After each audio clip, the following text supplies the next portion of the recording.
Halo teman-teman, jumpa lagi di podcast bersama Ikatan Wajib Pajak Indonesia. Kita seperti biasa ada Bapak Rinto Setiawan, Ketua Umum BPI, dan juga ahli hukum kita semua, Bapak Alessandro Rey. Nah, teman-teman, kali ini kita mencermati ada satu artikel, ya, opini khusus dari Investor Daily, ya, dari mungkin kita sudah kenal juga ya, dari seorang senior, Bapak Richard Burton, ya, Bapak Dr. Richard Burton yang menanggapi membuat opini mengenai undang-undang konsultan pajak. Perlu atau tidak perlu ya?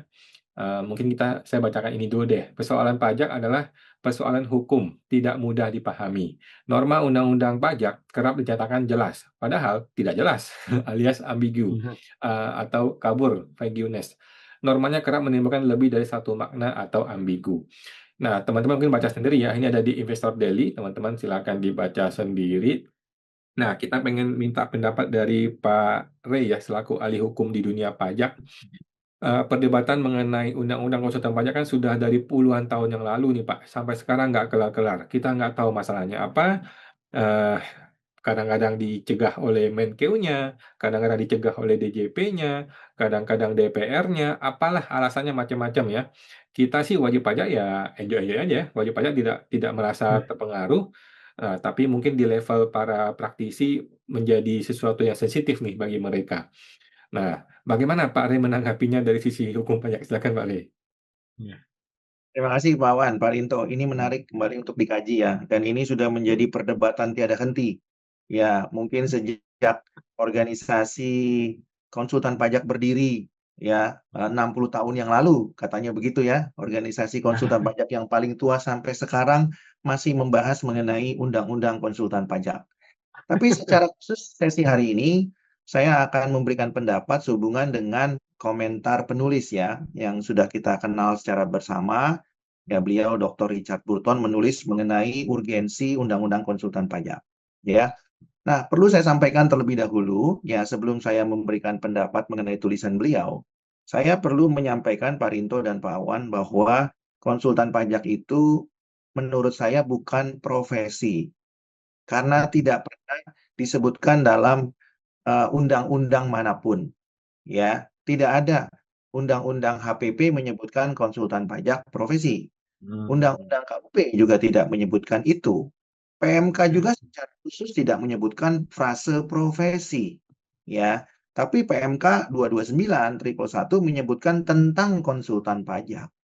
Tapi narasi yang menyebut Hmm. profesi yang legal sama seperti profesi-profesi lain misalnya advokat, notaris, profesi dokter, kemudian profesi arsitek, kemudian profesi eh, bidan ya dan profesi-profesi yang lain yang secara tegas telah diatur dalam peraturan perundang-undangan itu tentunya berbeda ya dengan tanda petik mereka menyebutnya profesi konsultan pajak ya.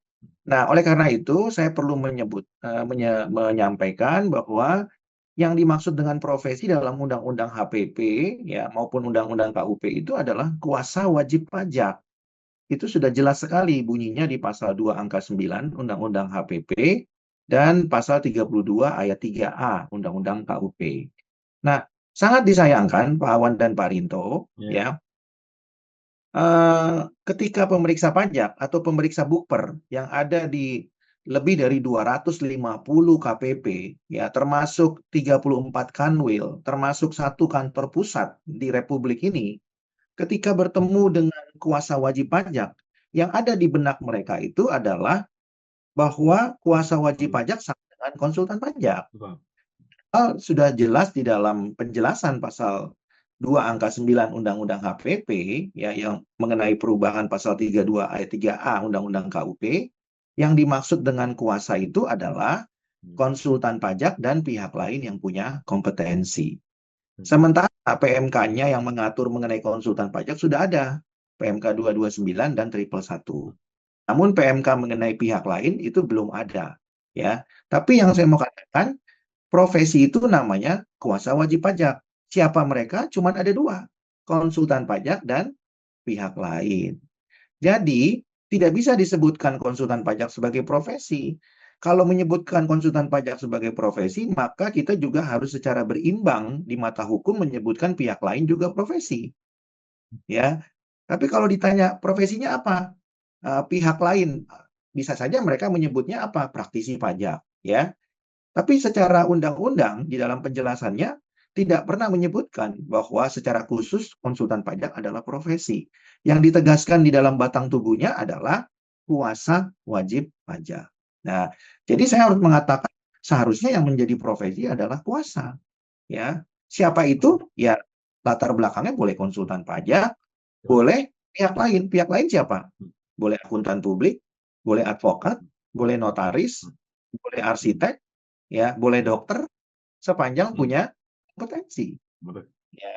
Nah, pemahaman yang tidak sejalan dengan ini itu membuktikan bahwa edukasi atau pemahaman fiskus di lapangan itu juga masih sangat minim literasi, ya, sangat minim literasi, ya. Nah, kalau minim literasi, maka pemeriksaan pajak atau bukper itu kan menjadi jauh dari mutu. Kalau jauh dari mutu, maka tidak berkeadilan. Kalau tidak berkeadilan, ya maka tentunya diduga ada pelanggaran, ya ada pelanggaran prosedur di situ karena jauh dari mutu. Ada juga pelanggaran substansi mungkin atau wewenang. Nah, oleh karena itu kembali lagi kita harus mempunyai lagu baru Pak Rinto dan Pak Awan. Lagunya tadi kan saya sudah sebutkan kalau di pemeriksaan keberatan dan banding gitu ya. Nah, Iya, iya. sekarang lagu kebangsaan untuk kuasa WP itu harus ada yang baru. Ya, ya. Jadi yang barunya itu bukan konsultan pajak, tapi kuasa wajib pajak, ya. Kuasa wajib pajak. Ya. Ya, jadi lagu kebangsaannya harus direvisi nih, gitu ya. Lagu Hmm. kebangsaannya bukan konsultan pajak, tapi lagu kebangsaannya adalah kuasa Kuasa wajib pajak. pajak. Ya, kalau kemudian mereka ingin meminta kompetensinya, ya silahkan diminta kan. Nanti tinggal kuasanya menunjukkan. Misalnya mana brevetnya, kan begitu ya. Mana USKP-nya, itu teknis saja. Tapi lagunya harus beda nih Pak Rinto dan Pak Awan ya. Lagunya harus jangan dikunci gitu loh. Lagu kebangsaannya jangan dikunci di konsultan pajak. Tapi lagunya itu harus kuasa wajib pajak. Nah, kembali ke tulisan penulis nih, Dr. Richard Burton. Beliau mengatakan bahwa tidak ada urgensinya untuk menerbitkan atau mengundangkan undang-undang konsultan pajak dengan dua alasan. Satu, alasan kompetensi. Menurut beliau bahwa undang-undang konsultan pajak itu ya tidak ada urgensinya karena memang kompetensi di bidang perpajakan itu adalah multidisiplin. Terbukti bahwa fakultas yang mengampu ya itu adalah bukan hanya fakultas ekonomi dan bisnis khususnya akuntansi, tapi juga fakultas ilmu administrasi dan terutamanya fakultas hukum. Ya, kalau kita bicara mengenai undang-undang, contohnya Pak Awan dan Pak Rinto, undang-undang dan publik, pasti kompetensinya kan di bidang akuntansi, ya. Di bidang lain Pak Rinto dan Pak Awan, dia nggak mungkin di bidang kedokteran, nggak mungkin juga di bidang hukum, ya, pasti di bidang akuntansi. Sangat spesifik. Begitu juga undang-undang advokat. Pasti kompetensinya di bidang hukum. Kan begitu. Nah, tapi kalau khusus pajak, kompetensinya ini sangat bervariasi dan multidisiplin. Ya, bisa akuntansi, bisa administrasi, bisa juga hukum. Nah, oleh karena itu, urgensinya itu sebenarnya kan akan menjadi tidak terlihat jelas karena apa? Karena perumusan masalah kompetensinya pun belum disepakati. Ya, selama ini, nah ini lagu baru lagi nih Pak Rinto dan Puan. Nah, ini lagu lamanya adalah yang bisa menjadi kuasa itu harus berlatar belakang akuntansi alias AK atau sekarang SAK. Nah, ya, agak keliru itu, ya kan? Lagunya nggak SAK, harusnya lagunya SAK, kemudian apa namanya SA sarjana administrasi atau SH sarjana hukum. Nah, jadi lagunya jangan SAK saja, Pak Rinto dan Pak Awan. Ya kan? Terus diganti dong lagunya karena tadi diatur oleh 3 fakultas. Nah, oleh karena lagunya sangat banyak, kompetensinya itu multidisiplin, maka sangat susah juga untuk merumuskan undang-undang konsultan pajak karena kompetensinya bervariasi. Ya, artinya apa? Perlu ada kesepakatan dari 3 pengampu disiplin ilmu ini. Maka Menteri Keuangan harus mengundang Fakultas Ekonomi dan Bisnis, khususnya akuntansi, mengundang Fakultas Ilmu Administrasi, mengundang Fakultas Hukum. Jangan kemudian berbesar hati karena hanya mengundang STAN saja. Wah, sudah cukup lah ini, dari STAN aja masukannya apa. Ya kan nggak bisa. Ya, karena tadi adanya multidisiplin. Nah, kalau itu belum bisa dilaksanakan, maka perumusan undang-undang itu menjadi jauh dari kenyataan. Nah, yang kedua yang disoroti oleh penulis adalah mengenai pengawasan. Kalau undang-undang konsultan pajak diundangkan, maka konsultan pajak menjadi profesi. Kalau ini menjadi profesi, maka ada konsekuensinya, yaitu pengawasan.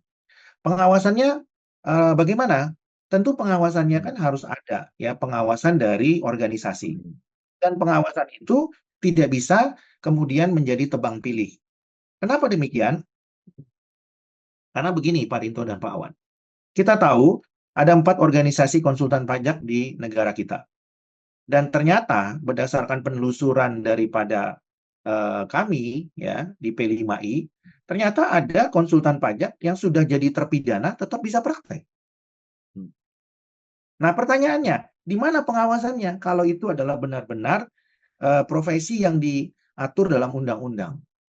Ya, kalau kemudian ada konsultan pajak menjadi terpidana dan tetap bisa praktek, maka pengawasan itu kan tidak jalan. Artinya apa? Tidak ada manfaatnya itu diundangkan kalau tidak bisa dilaksanakan pengawasannya. Ya, mungkin Pak Rinto dan Pak Wan juga tahu bahwa konsultan pajak yang terpidana pun ada yang jadi kuasa hukum di pengadilan pajak. Ya, itu sudah bisa dilihat ya kan secara online, kan begitu. Nah, tapi kita nggak mau fokus di pengadilan pajak karena itu bukan domainnya konsultan pajak. Meskipun orangnya sama, meskipun profesinya kan juga berasal dari sumber yang sama gitu ya. Yaitu konsultan pajak jadi kuasa hukum.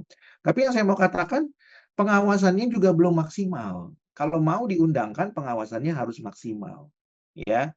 Nah, kemudian ini juga menjadi persoalan tambahan ketika belum ada konsultan pajak yang sudah jadi terpidana, tapi kemudian belum dihukum dan hukumannya juga belum jelas ya dipublikasikan kepada masyarakat ya. Nah, kalau mau diterapkan berdasarkan undang-undang ya tentu publikasinya harus secara komprehensif begitu ya. Nah, saya mau berikan contoh nih. Ada contoh kasus advokat yang diduga melanggar kemudian kode etik ya ketika bersidang ya. Kemudian advokat tersebut kan dicabut izinnya oleh Mahkamah Agung dan itu terpublikasi kan ya. Nah, tapi kok sepertinya saya belum melihat itu untuk konsultan pajak, Pak Awan dan Pak Rinto. Ya. Nah, itu di mana publikasinya? Kalau konsultan pajak terpidana itu kemudian dipublikasikan dan tidak bisa lagi praktek karena alasan menjadi terpidana. Nah, itu juga yang disoroti oleh penulis ya. Nah, dari tulisan tersebut ya menurut saya apa yang disampaikan oleh penulis tersebut cukup masuk akal dan relevan begitu ya. Karena beliau sendiri adalah mantan pegawai DJP eselon 3 dan tentunya adalah juga konsultan pajak. Tapi beliau menyoroti bahwa urgensi itu belum terlalu penting karena kalau itu dipaksakan ya selain daripada konsultan pajaknya belum siap juga pihak-pihak yang berkaitan dengan itu juga belum siap ya termasuk pengawasannya tadi kemudian juga pihak eksternal dari kampus ya mengenai kompetensi yang harus disepakati ya sebagai seorang konsultan pajak itu juga belum mencapai titik kesepakatan. Jadi memang urgensinya masih sangat jauh sekali. Dan lagi-lagi saya harus sependapat dengan penulis karena kepentingan politiknya belum mendukung Pak Awan dan Pak Rinto ya. Kalau ini diundangkan, maka perdebatan di kantor pajak ya di Kanwil, di kantor pusat akan tereskalasi. Kalau itu tereskalasi, bisa saja ya pendapatan negara dari pajak juga berkurang. Kenapa? Karena konsultan pajak akan secara totalitas membela atau membantu wajib pajak. Tidak ada lagi yang namanya mitra kalau sudah dilindungi oleh undang-undang, Pak Rinto dan Pak Awan. Ya, karena yang namanya profesi itu kan bebas, merdeka dan mandiri. Ya, contohnya advokat, siapa yang bisa mengintervensi kan tidak ada. Kan begitu. Nah, kalau ini sudah terjadi pada konsultan pajak, Ya maka tentunya mereka menjadi mandiri. Kalau menjadi mandiri kan tidak lagi bisa jadi mitra, Pak Awan dan Pak Rinto. Ya. Kalau tidak bisa jadi mitra, gimana dengan target KPP, Pak Rinto dan Pak Awan? Bagaimana dengan target Kanwil? Ya, bagaimana dengan target kantor pusat? Dan yang paling utamanya, apakah P2PK masih punya taring? Kalau konsultan pajak sudah disahkan berdasarkan undang-undang, bukan lagi berdasarkan kewenangan Kemenq melalui P2PK. Demikian Pak Awan dan Pak Rinto. Baik, siap. Terima kasih Pak Rey, sangat lengkap sekali ya. Jadi kompetensinya masih belum jelas nih, dan Kemenkeu sendiri masih belum jelas konsultan pajak ini mau dibawa kemana.